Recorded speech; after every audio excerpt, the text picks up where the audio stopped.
Hello, traders. I am Stephen Davis, Senior Market Strategist, RJO Futures, here to talk to you about the grain markets this morning. The corn market. It just seems like Chicago Board of Trade grain rallies this spring are going to be hard to sustain, barring some significant calamity in weather. Tuesday, we had a crop report on corn, a bullish report, 50 million bushels lower in corn ending stocks. And Wednesday, corn is up 1 penny. Not any bullish, gigantic momentum there. So we've got our work cut out for us. This strong dollar, if it continues, and it looks like it can really crimp corn exports here. So China is buying corn from Ukraine. It's cheaper there. So again, this strong dollar can really crimp back corn exports. Soybean market. South America is about 50% complete on their harvest, so this weekend, so they're moving along very good there. China continues unabated their demand for U.S. soybeans and should continue in our lifetime.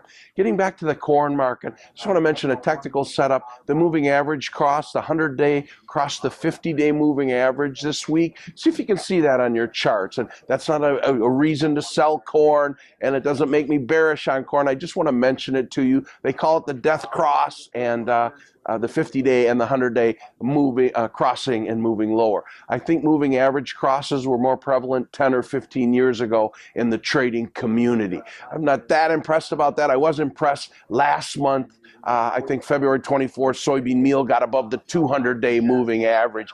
That impressed me. So we're getting closer and closer to this March 31st planning intentions report. Very big report, and it's going to set the tone for the price discovery here moving into the spring. So it's going to be all about acreage and weather and acreage. So looking ahead next week, what can drive the markets? Keep an eye on the dollar. Looks like it's going to continue to rally. Keep an eye on crude oil. Monday, we're going to get the NOPA crush report for February, National Oilseed Purchasing Association, and just this demand for soybean continues. Even in February, as cold as it was, we're going to have record soybean crushings here in our great country.